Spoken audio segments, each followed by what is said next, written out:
Bom, pessoal, seja muito bem-vindo à nossa aula de raciocínio lógico, a primeira aula sobre tabela verdade, onde a gente vai falar sobre o que vem a ser tabela verdade, para que serve tabela verdade e como utilizá-la. Bom, a gente já sabe que na lógica proposicional, na lógica, até na lógica clássica, não existe outro valor que não seja o valor verdade e o valor falso. Falso ou verdadeiro. Então a gente tem aqui, usa a tabela verdade como um instrumento simples de ver qual a combinação, como a gente pode combinar e como se comporta, logicamente falando, quando eu tenho uma proposição verdadeira e uma proposição falsa e como isso se dá dentro de uma conjunção, dentro de uma disjunção, dentro de uma condicional, dentro de uma bicondicional, por enquanto. Ok? Então vamos aqui. Supondo que nós temos uma proposição P e uma proposição Q. Ok? E que a proposição P ela pode ser verdadeira, mas ela também pode ser falsa. E ela pode ser falsa. Eu tenho 4 possibilidades aqui. Vou usar 4 linhas aqui. Coloquei 2 verdadeiras e 2 falsas. Tudo bem até aí? Então vamos lá. Na proposição Q, ela pode ser verdadeira, ela pode ser falsa, ela pode ser verdadeira e ela pode ser também falsa.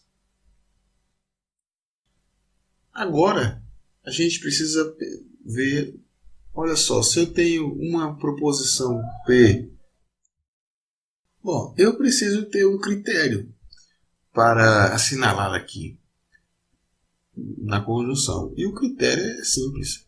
Só vai ser verdadeiro se as 2 proposições forem verdadeiras. Se uma delas for falsa, então vai ser falsa aqui a conjunção. Ok? Então vamos com um exemplo aqui. Vamos supor que P seja a primeira proposição. Joana é brasileira. E Q seja a segunda proposição. Se Joana for brasileira, como é verdade, e Joana é bailarina, se as 2 forem verdade, então é verdade a conjunção. Daí eu posso marcar aqui. Não vou marcar de azul. Vou marcar como verdadeira aqui. Bom, mas se Joana for brasileira, Joana é brasileira, é verdade, e Joana é bailarina, é falso, essa conjunção ela passa a ser falsa. Por quê? Porque a condição é que as 2 proposições sejam verdadeiras. Se Joana é brasileira for falsa e Joana é bailarina é verdade, então a conjunção, a união das 2 proposições é falsa. As 2 têm que ser verdadeiras. E se Joana não é brasileira e Joana não é bailarina, então também vai ser falsa. Então eu preciso que as 2 sejam verdadeiras. Caso contrário, vai ser falso. Ok? Vamos passar para a disjunção agora. Bom, já na disjunção, ele é o seguinte, só vai ser falsa a disjunção se ambas as proposições, forem falsas. Então vamos lá, se Joana for brasileira, e aqui no caso não é E, né? Então, se Joana é brasileira, for verdade, se Joana na proposição que for verdade, então dá tudo certo. Vamos lá na tabela verdade, preencher.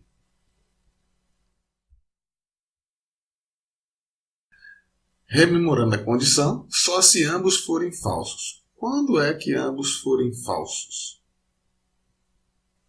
Aqui, quando P e Q forem falsos, aí a disjunção vai ser falsa.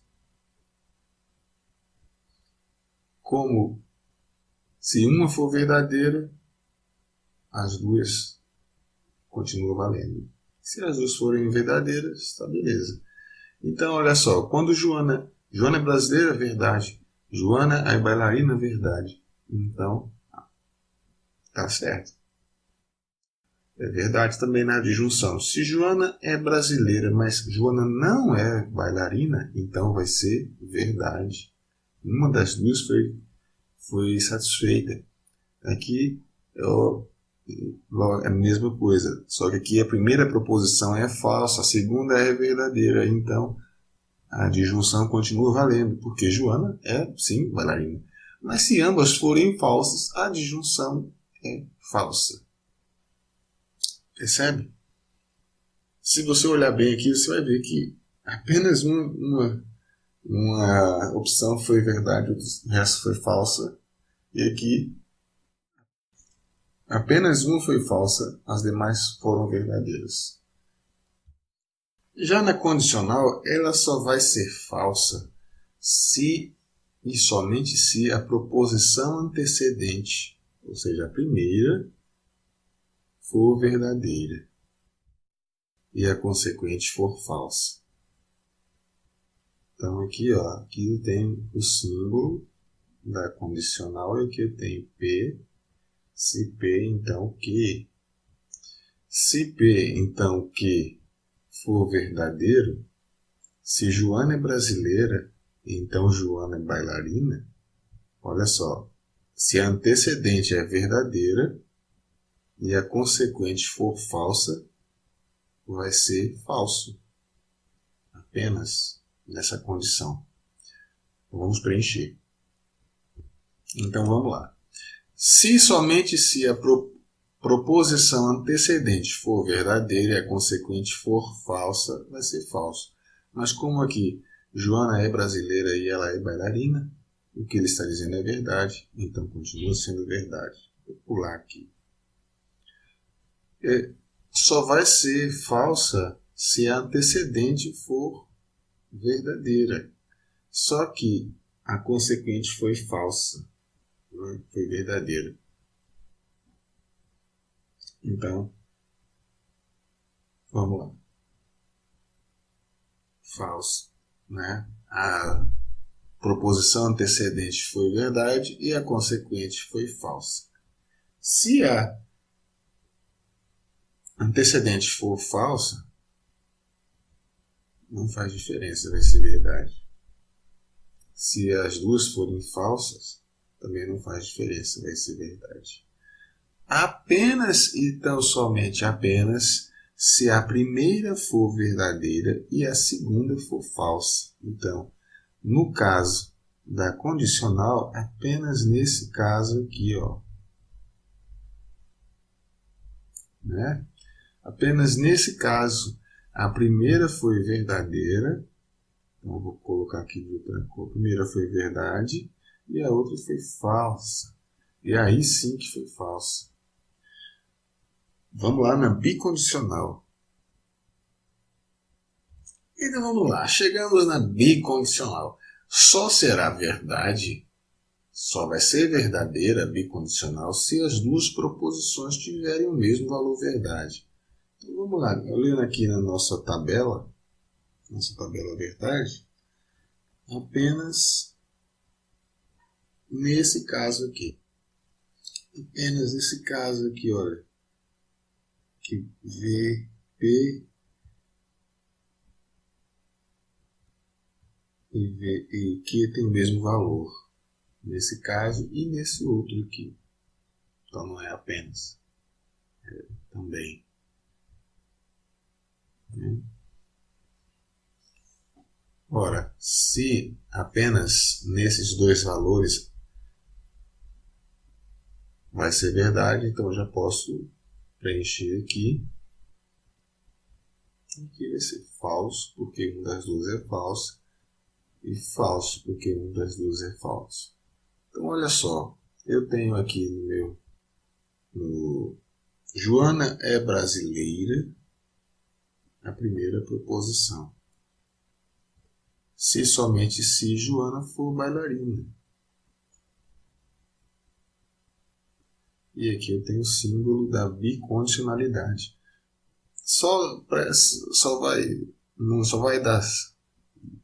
Não vai dar certo apenas se uma delas furar. Então, se aqui for verdade, aqui tem que ser verdade. Se aqui for falso, aqui vai ter que ser falso. Não pode haver uma quebra. Ou seja, Joana é brasileira, mas não for bailarina. Então não há uma bicondicionalidade. Para ser bicondicional, tem que haver essa coerência aqui. A primeira ser verdadeira e a segunda ser verdadeira, ou a primeira ser falsa e a segunda ser falsa. Tá ok? A gente aqui já preencheu a tabela verdade. É claro que um exemplo simples, mas a gente também não podia deixar de falar de como é que a gente preenche a negação. E isso que a gente vai fazer agora. A negação é a mais simples, porque simplesmente é negar com o não. Tá? Mas atenção que eu posso negar uma proposição sem usar o não, usando outros conectivos ou outras palavras. A gente vai chegar lá. Tá ok? Quando a gente viu a falsidade, o valor falso para a condicionalidade, é uma negação. Né? Mas a gente vai detalhar. Mas no caso aqui é muito simples. Se a proposição P é verdadeira, Joana não é brasileira, isso é verdade, ela é americana, então a negação é falsa. Se Joana não é brasileira, ela é brasileira, essa proposição aqui é falsa, então a negação dela vai ser a verdade. Ok? Mas, como eu falei, a gente pode negar proposições sem usar a palavra não. Ok? Fica aqui comigo e daqui a pouco eu volto.